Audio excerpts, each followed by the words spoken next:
가정은 하나님께서 이 세상에 제일 먼저 만드신 제도입니다. 이 세상에서 가장 아름다운 곳이 있다면 그곳은 아마 가정이라고 할 수 있겠죠. 가정에는 쉼이 있습니다. 가정에는 평안도 있습니다. 가정에는 참된 자유도 있습니다. 그러므로 인간은 가정 안에 있을 때 복된 것입니다. 왜 사람들이 아침이면 모두 밖으로 나갔다가도 저녁이 되면 집으로 돌아오는가? 분명 밖에는 더 맛있는 음식점들도 많이 있고 더 근사한 호텔도 있는데 집으로 돌아오는 이유는 집이 주는 안식이 있기 때문인 것입니다. 가정은 이처럼 최고의 안식처인 것이죠. 따라서 집을 떠나 나가서 잠을 자는 것에 더 평안함을 느끼는 사람이 있다면 그것은 그의 가정에 문제가 있다는 반증이 될 것입니다. 대부분의 사람들은 집을 나가면 불편하고 부자유함을 느끼고 집으로 오면 안정감을 느낍니다. 이것이 정상입니다. 그런데 가정이라고 해서 모든 가정이 다 행복하고 평안한 것은 아닐 것입니다. 가정을 행복하게 만드는 중요한 요소 가운데 하나는 자녀들이죠. 자녀가 없는 가정은 쓸쓸하고 외로운 면이 있습니다. 그리고 자녀가 있는 가정보다 온전하게 그 가정을 유지하기도 어렵습니다. 그래서 사람들은 아이를 낳아 기르는 과정이 어렵고 또 돈도 많이 들고 괴롭지만 고된 일이지만 그 힘듦을 마다하지 않고 희생을 감수해 가면서 아이를 낳아 기르려고 하는 것입니다. 왜냐하면 그곳에 가정의 가장 큰 행복의 요소와 기쁨이 있다는 것을 알기 때문입니다. 그렇지만 가정에 아이가 있다고만 해서 모두 기쁨과 행복이 되는 것은 또 아니죠.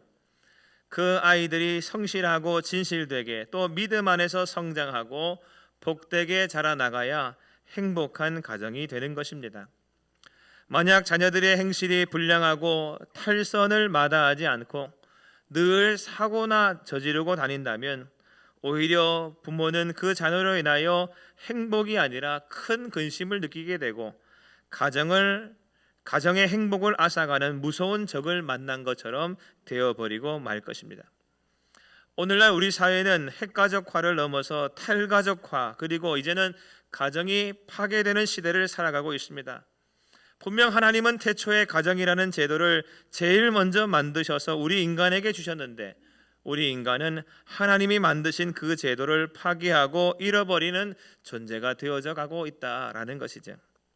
오늘 우리네 가정은 어떻습니까? 우리가 말씀 가운데서 우리네 가정을 돌보아야 하는 이유가 여기 있습니다. 하나님이 주신 가정을 잘 보살필 때에 그리고 하나님께서 기뻐하시는 온전한 가정을 만들어 갈 때에 우리는 거기서 하나님께서 우리에게 주시고자 하시는 큰 복을 누릴 수가 있기 때문입니다. 그러면 여러분, 하나님의 말씀인 성경은 가정을 그리고 부모와 자녀의 관계에 대하여 어떻게 말하고 있을까요? 첫째로 성경은 자녀의 의무에 대하여 이렇게 이야기합니다. 성경에 가정에 대해 또 부모와 자녀에 대해 가장 적확하게 가르치고 있는 본문은 십계명이라고 할 수 있습니다.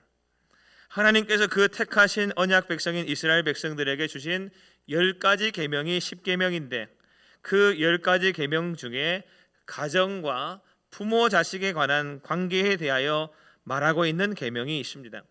그 계명이 바로 십계명의 5번째 계명입니다. 이 십계명 5계명 출애굽기 20장 12절 말씀에 등장하는데 말씀을 읽어드리겠습니다. 내 부모를 공경하라. 그리하면 내 하나님 여호와가 내게 준 땅에서 내 생명이 길리라 하였습니다. 여기 십계명은 크게 우리 인간이 맺고 사는 두 관계에 대한 규정이 들어 있습니다. 하나는 영원하신 하나님과의 관계에서 발생하는 규정이요, 다른 하나는 같은 사람들 사이에서 발생하는 규정에 관한 말씀인 것이죠. 그래서 일반적으로 제1계명부터 4계명까지를 하나님에 대한 계명, 대신 계명이라고 부르고 제5계명부터 10계명을 인간 사이의 계명, 대인 계명이라고 부릅니다.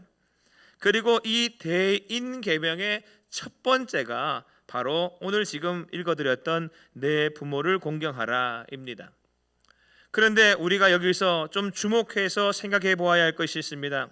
과연 제5계명 대인계명이라고 불리는 첫 번째 계명인 내 부모를 공경하라가 그저 대인계명이기만 할까라는 것입니다.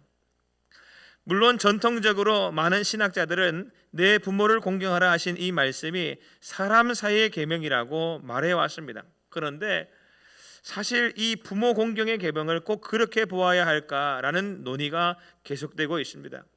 왜인가?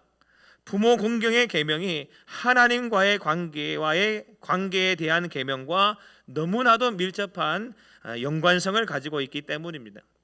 하나님과의 관계에 대한 계명과 사람 사이의 계명에 대한 계명들을 서로 연결하고 있는 연결점 역할을 하는 것이 이 제5계명이기 때문에 그렇습니다. 여러분, 부모 공경에 대한 계명이 기억하십시오. 살인하지 말라보다 더 먼저 나오고 있습니다. 부모 공경에 대한 계명이 간음하지 말라보다 앞서 등장하고 있습니다.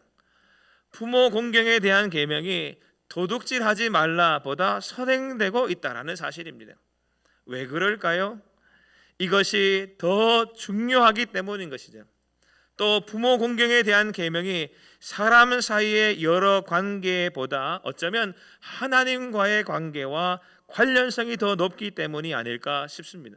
그래서 살인보다 간음보다 도둑질보다 부모를 공경하라라는 말씀을 하나님이 먼저 하고 계시는 것이라고 하는 것이죠.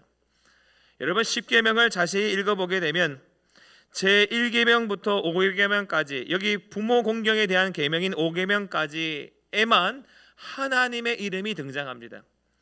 10계명의 선에 하나님께 주신 10계명이다. 그리고 1계명, 2계명, 3계명, 4계명에는 하나님을 이렇게 섬기라 그랬습니다. 그리고 제5계명에 또 하나님의 이름인 엘로힘이 등장합니다. 그리고 6계명부터 시작해서는 하나님의 이름이 나오지 않습니다. 물론 하나님은 이 세상 모든 생명의 근원으로서 그 생명을 주시는 분 공여자이십니다.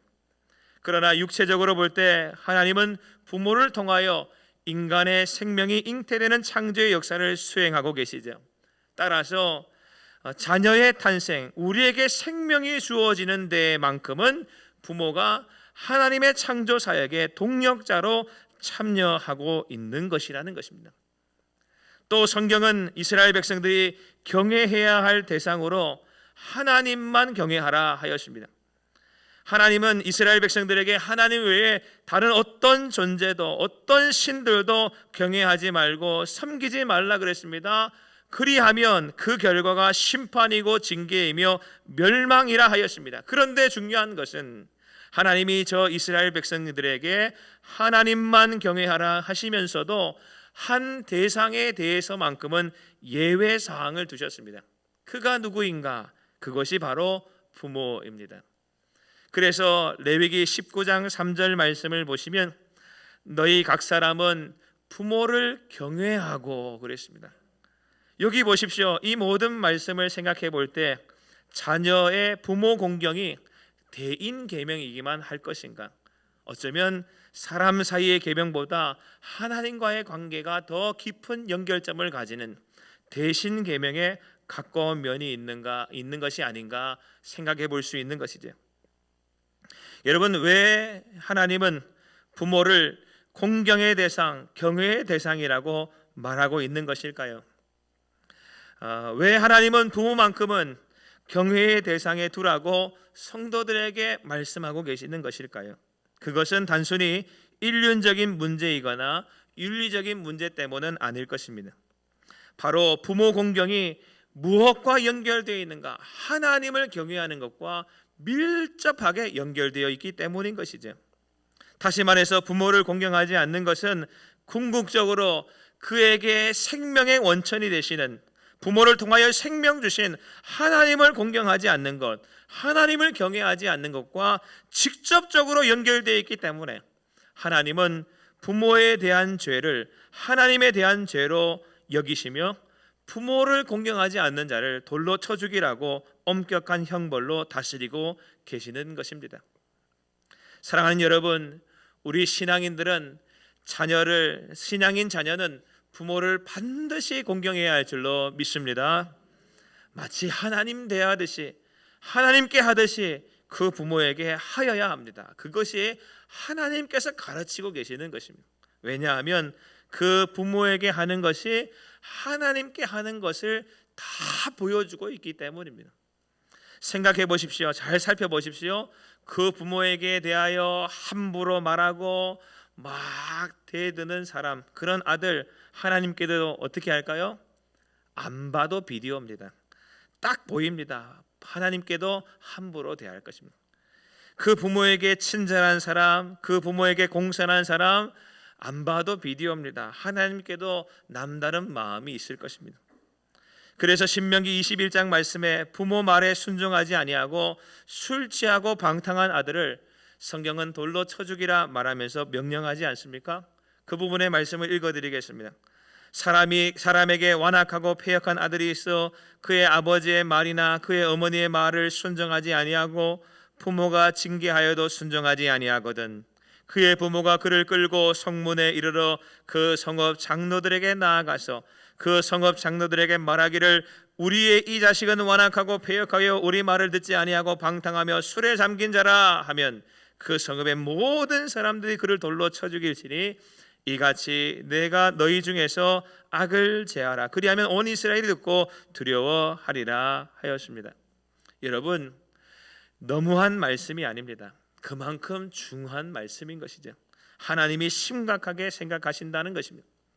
성경은 하나님과 우리 사이의 관계를 뭐라고 말합니까? 하나님이 우리 아버지라 그랬고 우리는 하나님의 백성으로서 그 아들이라 그랬습니다.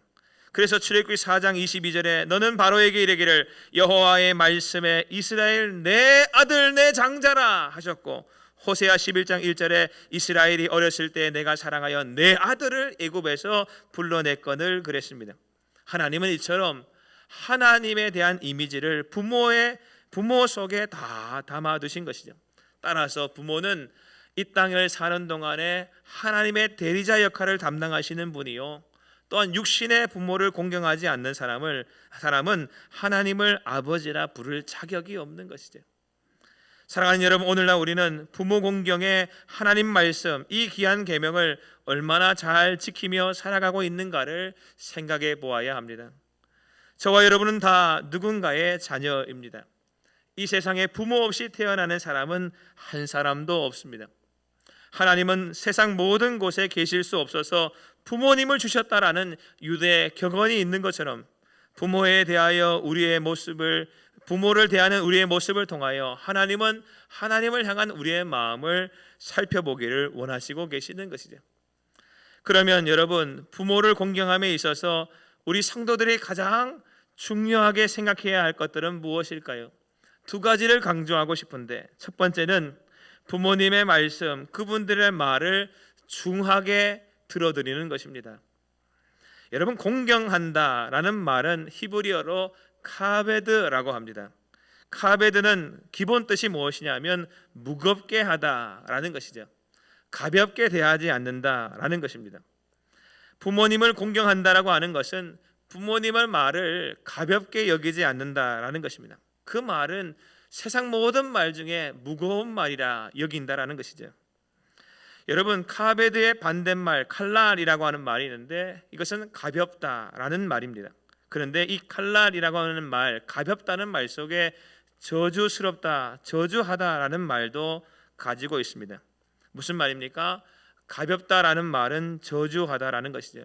마땅히 존중받아야 할 위치에 있는 분을 가볍게 여기는 것만큼, 경솔히 대하는 것만큼 저주스러운 것도 없다라는 것이죠. 사랑하는 여러분, 영원한 생명 주신 하나님의 말씀을 우리가 무겁게 듣듯이 육신의 생명을 준 부모의 말씀도 결코 가볍게 여기지 말고 중하게 여기며 들어드리는 것, 그것이 부모를 공경하는 첫 번째 단계입니다. 여러분, 어떤 부모가 자식에게 좋지 못한 것을 가르치겠습니까? 특별히 믿음의 부모님들의 말씀을 중히 듣는 것은 믿음의 성도들에게 참으로 복된 길을 걸어가는데 도움이 되는 말씀인 줄로 믿습니다. 둘째로, 부모를 공경함에 있어서 자녀가 해야 하는 마땅한 두 번째는 부모로 하여금 인생의 안식일과 안식년을 편히 즐기시도록 해드리는 것입니다. 노년의 부모님들은 지금 인생의 안식년과 안식일을 보내고 계시는 분들입니다. 하나님이 그들로 하여금 쉬게 하시는 시간을 보내고 있는 것이죠.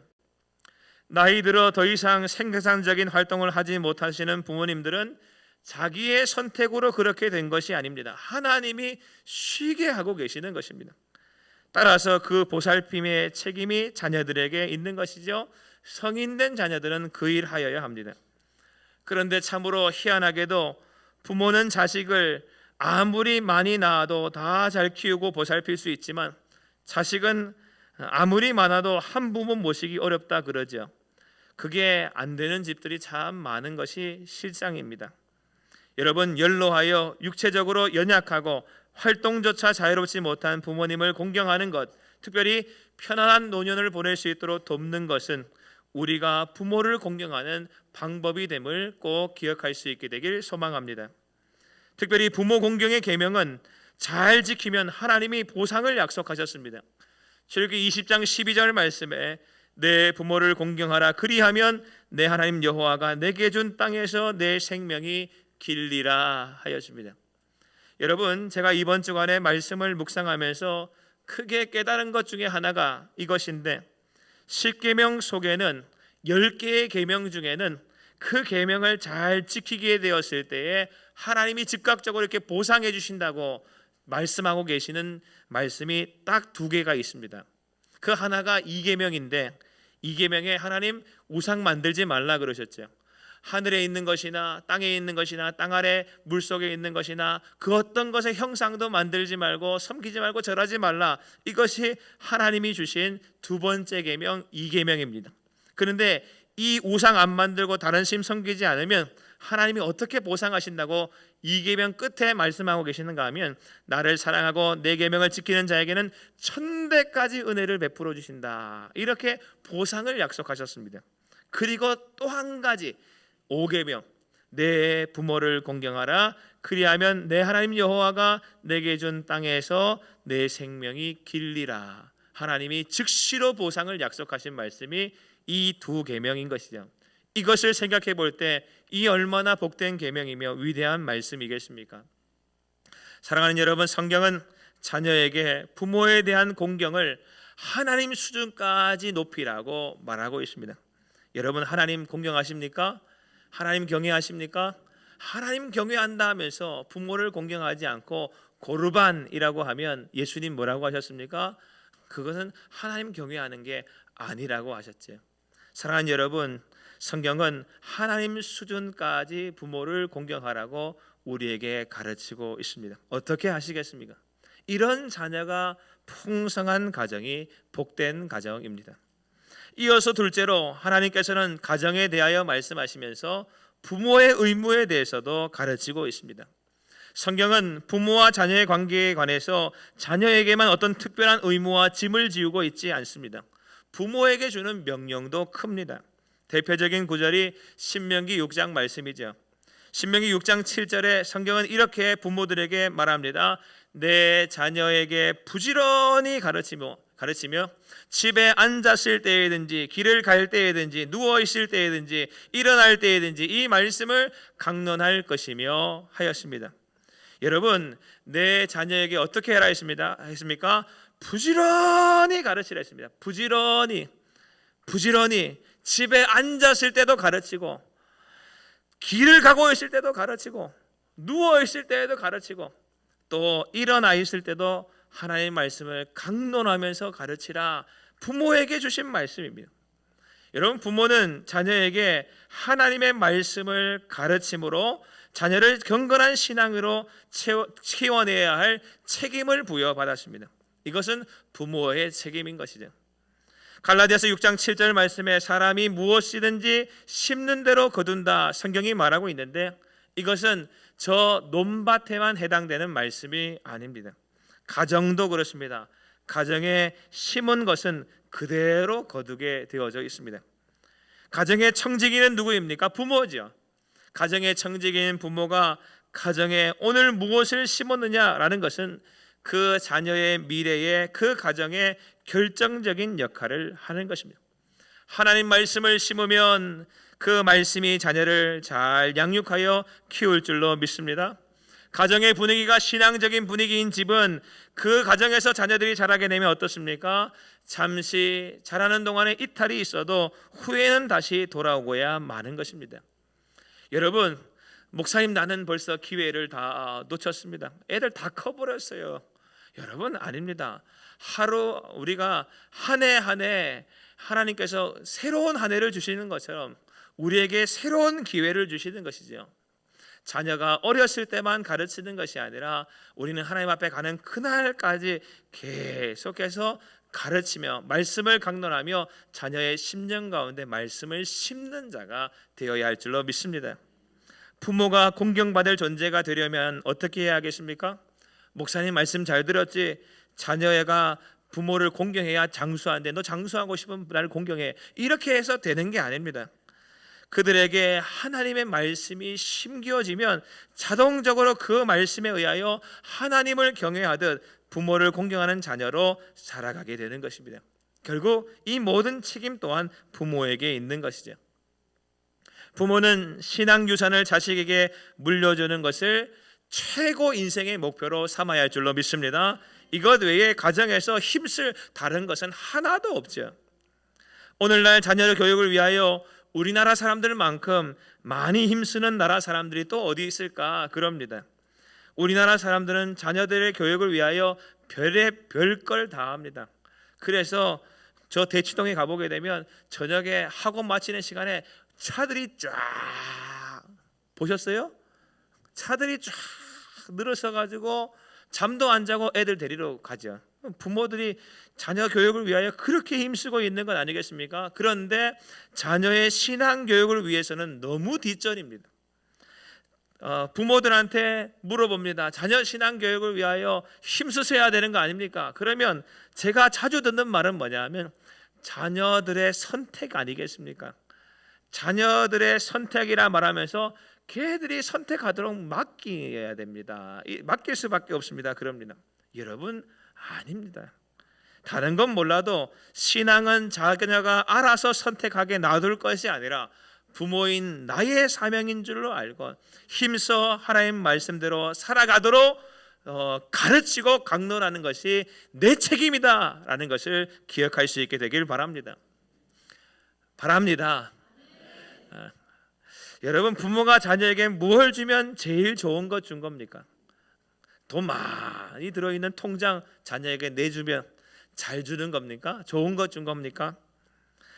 부모가 자녀에게 좋은 지식 쌓도록 서울대 보내주면 그럼 잘해준 겁니까? 자녀에게 부모가 100평짜리 집, 별로 놀라지도 않으시네, 한 200평짜리 집 잘 지어가지고 자녀에게 선물이다 그러면 주면 제일 좋은 거 준 겁니까? 아니올시다. 아닙니다. 영원한 생명을 주는 부모가 좋은 부모입니다. 영원히 살 수 있는 생명을 그에게 허락해 주어야 합니다. 육신의 생명을 준 부모가 영원한 생명을 주시는 하나님까지 잘 믿도록 그 자녀에게 소개해 준다면, 그 자녀에게 예수님을 가르쳐 준다면 그보다 더 좋은 부모는 이 세상에 없는 것이죠. 오늘 저와 여러분이 이런 부모가 꼭 되시기를 주님의 이름으로 축원드립니다. 성경에는 자녀에게 신앙교육을 잘 하지 못해서 그 집안이 망한 사람들이 많이 있습니다. 그 대표적인 인물 가운데 엘리라고 하는 사람이 있죠. 요즘 제가 새벽마다 사무엘상 말씀을 묵상하고 설교하고 있는 중인데, 강해 중인데 엘리에 대해서 근 한 달간 말씀을 나누었습니다. 엘리는 어떤 사람인가? 엘리는 제사장 겸 사사였습니다. 그에게는 두 아들이 있었는데 홈리와 비느하스라고 하는 아들들이었습니다. 그런데 이 홈리와 비느하스는 어떤 아들들이었는가? 그들은 하나님께 드리는 제사를 멸시하는 사람들이었다고 성경은 기록하고 있습니다. 또한 그들은 여호와 하나님 알기를 아주 하찮게 여기는 사람들이라고 말합니다. 또한 하나님께 대한 태도가 불량하고 무례한 사람들, 그리고 하나님의 것을 훔쳐 갈취해가는 사람들, 그가 홈리와 비느하스다. 또 홈리와 비느하스는 제사장, 그들도 제사장이었는데 성적으로 아주 타락하여서 성전에서 섬기는 여성들과 음란한 관계를 가지는 사람, 그런 사람들이 홈리와 비느하스였다고 성경은 고발하고 있죠.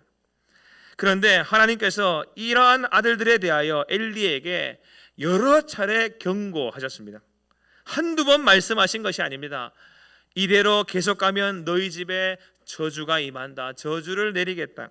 나는 나를 존중히 여기는 자를 존중히 여기고 나를 멸시하는 자를 내가 경멸한다. 그렇게 말씀하시면서 엄한 말씀을 엘리에게 말씀을 많이 해주셨습니다. 그런데 중요한 것은 엘리는 그 말씀을 듣고도 아무 일도 하지 않습니다. 하나님의 말씀을 듣고도 아들들의 죄악을 막기 위하여 어떤 조치를 했다는 것이 하나도 없습니다. 지적도 안 합니다. 경고도 안 합니다. 실질적인 어떤 대책을 마련하지 않습니다. 왜 그랬을까요? 왜 그랬을까요? 아마 이랬지 않았을까요? 자식들 다 컸는데 뭐 전에 저거 자기들 시랑 자기들이 알아서 해야지, 이렇게 하지 않았을까 싶습니다. 여러분, 엘리는 아무것도 안 합니다. 여러분, 오늘 이 부모 공경에 대한 말씀 처음 들었습니까? 자녀 양육에 대한 말씀 처음 들으셨습니까? 우리도 마찬가지예요. 하나님이 자녀들을 이렇게 가르치라고 계속해서, 지난 연도에도 어버이주일 있었죠. 그 지난주에도 어버이주일 있었지요. 어린이 주일도 있었지요. 신앙생활 30년 하시면 30번은 아무리 못해도 들었을 겁니다. 그런데 들어도 아무것도 안 하고, 들어도 자녀들에게 한 번 경고도 안 하고 지적도 안 하고 실질적인 아무 대책도 마련하지 않고 있으면 엘리를 누가 욕하겠습니까? 여러분, 자녀 신앙 자녀들이 알아서 하는 건지 저것 시간 저것들이 알아서 해야지 아니라니까요. 고개 들으시고 보셔야 돼요. 아니에요. 여러분, 그렇지 않습니까? 자녀 양육의 실패를 문제 삼아 하나님은 엘리 집안 전체를 버리셨습니다. 징계하셨습니다. 아론 이후에 하나님은 그 아론의 대대로 이스라엘의 대제사장을 삼으시겠다, 그렇게 말씀하셨는데 그 모든 약속을 엘리 때에 와서는 완전히 없던 걸로 하기로 하셨습니다. 왜 그렇습니까? 이 엘리의 집에 이런 문제가 있었기 때문인 것이죠. 사랑하는 여러분, 엘리, 홈리와 비느하스 한날에 다 죽었어요. 그 집안의 씨가 마르게 하셨습니다. 왜 그렇게 하셨습니까? 자녀 신앙 교육 못해서 그런 것이죠. 또 이런 이야기도 있습니다. 이스라엘의 첫 번째 왕이었던 사울과 관련된 이야기입니다. 사울이 다윗이 기름 부음 맞는 것을 보고 싫어하여서 다윗을 죽이려 했는데 왜 그를 그렇게나 싫어했을까? 아마 사울의 자녀에 대한 사랑도 한몫 크게 작용하지 않았을까 싶습니다. 사울에게는 아들 요나단이 있었는데 요나단을 왕으로 삼고 싶어하는 사울의 마음이 있었습니다. 자신의 아들인 요나단이 자기의 후계자가 되어서 왕이 되어야지 왜 저 2세의 아들 다윗이 다음 때에 왕이 되느냐 말입니다. 그래서 사울은 다윗을 죽이려고 힘썼고 그렇게 여러 차례 시도도 했습니다. 성경에 이런 말씀이 있습니다. 요나단이 다윗과 친구였는데 아버지 사울이 다윗을 죽이려 하는 것을 알고 요나단이 다윗을 멀리 도망가도록 도피시켜주는 일이 있습니다. 도와주었습니다. 그때 사울이 그것을 알고 크게 화를 내는데 사무엘상 20장 30절 31절에 보게 되면 이렇게 말합니다. 사울이 요나단에게 화를 내며 그에게 이르되 폐역무도한 계집의 소생아, 내가 이새의 아들을 택한 것이 내 수치와 내 어머니의 벌거벗은 수치됨을 내가 어찌 알지 못하랴. 이새의 아들이 땅에 사는 동안은 너와 내 나라가 든든히 서지 못하리라. 그런즉 이제 사람을 보내어 그를 내게로 끌어오라. 그는 죽어야 할 자이니라 한지라 그랬습니다. 여러분, 사울은 자녀를 사랑하는 마음을 가지고 있었습니다. 그런데 자녀를 위하여 하나님의 뜻조차도 바꾸려고 하였습니다. 하나님의 뜻이 정해졌습니다. 그런데 자녀를 사랑하게 하는 마음으로 하나님의 뜻을 바꾸려고 한 것이죠. 이것은 사울의 잘못된 자녀 사랑이라고 할 수 있습니다.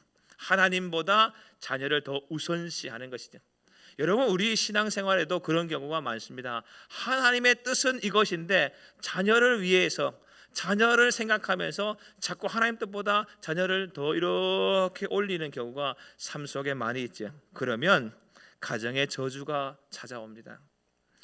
마지막으로 다윗에 관해서도 우리가 살펴볼 것이 있습니다. 다윗에게는 많은 아들들이 있었습니다. 다윗은 하나님의 마음에 합한 사람이었지만 그럼에도 불구하고 자녀 교육에는 좀 실패한 면이 있습니다. 자, 다윗에게는 여러 아들 중에서 맏아들 암논이라고 하는 아들이 있었는데 이 암논은 그 누이 되는 다말을 보고서 성적으로 충동이 일어나서 겁탈을 하게 됩니다. 이 소식을 접하고 다윗이 크게 노하였습니다. 그런데 중요한 것은 성경은 그 이후에 다윗이 크게 노하였다. 그런데 그 이후에 다윗이 그 노한 다음에 뭔가 조치를 취했다는 내용이 성경에 안 등장합니다. 분명 크게 노했다라고 말하는데 다른 일 뭔가 했다는 것이 없어요. 암논이 잘못했습니다. 암논이 범죄했습니다. 그래서 크게 노했습니다. 그리고 끝. 그리고 아무것도 없어요. 그 일이 있은 후에 성경은 2년이 지나고 난 다음 어떤 일이 있었다고 말하는가 하면 이 압살롬이라고 하는 다말의 오빠가 압살롬이 그 맏아들 그리고 그 큰형 되는 암논을 죽였다 이렇게 말합니다. 아주 치밀하게 계획하고 준비하여 죽인 것이죠. 가인이 아벨을 죽인 것 같은 형제 간의 살인이 다윗 집안에 일어난 것입니다. 그리고 이때에도 다윗은 아무것도 하지 않습니다. 나중에 어떻게 됩니까? 압살롬이 다윗을 반역합니다. 이 모든 악의 고리가 어디서부터 시작되었는가? 다윗의 잘못된 자녀 교육에 암논의 범죄에 대하여 다윗이 확실한 징계가 없음으로 인하여 주어진 일이었다라고 성경은 말하는 것이죠. 범죄한 자녀에 대하여 그냥 눈 감아주고 덮어주는 것은 잘못된 조치입니다. 하나님 앞에 나아가서 회개하게 해야 하는 것이죠. 이런 일들이 그 가정에서 일어난 모든 비극의 시작이었다고 성경은 말하고 있습니다. 사랑하는 여러분, 부모는 자녀의 신앙에 책임을 져야 됩니다. 말씀대로 살지 않으면 가차없이 확실하게 말해야 됩니다. 지적해야 됩니다. 가르쳐야 됩니다. 할렐루야. 그렇게 해보셨어요? 민기적거리면 안 됩니다. 늦으면 늦을수록 더 가르치기 힘들어집니다. 여러분, 이제 말씀을 정리하겠습니다. 오늘 우리가 읽은 말씀, 지금 쭉 여러분과 나눴던 말씀들은 구약의 말씀이었는데 이 구약의 말씀들을 사도 바울은 오늘 에베소서 6장 1절 4절에서 이렇게 정리해 두고 있습니다. 자녀들아, 주 안에서 너희 부모에게 순종하라. 이것이 옳으니라. 내 아버지와 어머니를 공경하라. 이것은 약속이 있는 첫 계명이니 이로써 내가 잘되고 땅에서 장수하리라. 그리고 또 아비들아, 너희 자녀를 노엽게 하지 말고 오직 주의 교훈과 훈계로 양육하라 하였습니다. 여러분, 자녀들을 주의 교훈과 훈계로 양육하지 않으면 그것이 자녀를 노엽게 하는 일이 되어집니다. 가정은 모든 것의 시작입니다. 가정이 평안하면 모든 것은 평안합니다. 그렇죠? 가정이 기쁨으로 충만하면 모든 것이 기쁨으로 충만합니다. 가정이 든든하면 모든 것이 든든합니다. 모든 가정이 다 그렇습니다. 그리고 모든 가정의 관계는 하나님과의 관계와 직접적으로 연결이 되어 있습니다. 자녀는 왜 부모를 공경해야 하는가? 오늘 성경은 말하기를 하나님의 대리인이 부모이기 때문입니다. 그래서 하나님을 경외하듯 부모를 공경하라고 그 자녀된 우리에게 말씀하고 계십니다. 부모는 왜 자녀를 믿음으로 가르쳐야 되는가? 우리 속에 있는 신앙이 자녀 때에서 다 드러나기 때문입니다. 여러분, 부모가 믿음이 없으면 자녀는 믿음이 없을 수밖에 없습니다. 부모가 믿음으로 충만하면 자녀도 믿음으로 충만해지는 것입니다. 믿음도 부전자전입니다. 여러분, 하나님은 우리가 가정에서부터 참 신앙인이 되기를 원하고 계십니다. 오늘날 우리 가정이 진실로 하나님을 잘 믿는 믿음으로 충만한가 다시금 살펴보는 은혜가 있기를 소망합니다. 하나님께서 저와 여러분의 모든 가정을 참 복된 길로 나아가게 해주시기를 간절히 소망합니다. 함께 기도하겠습니다.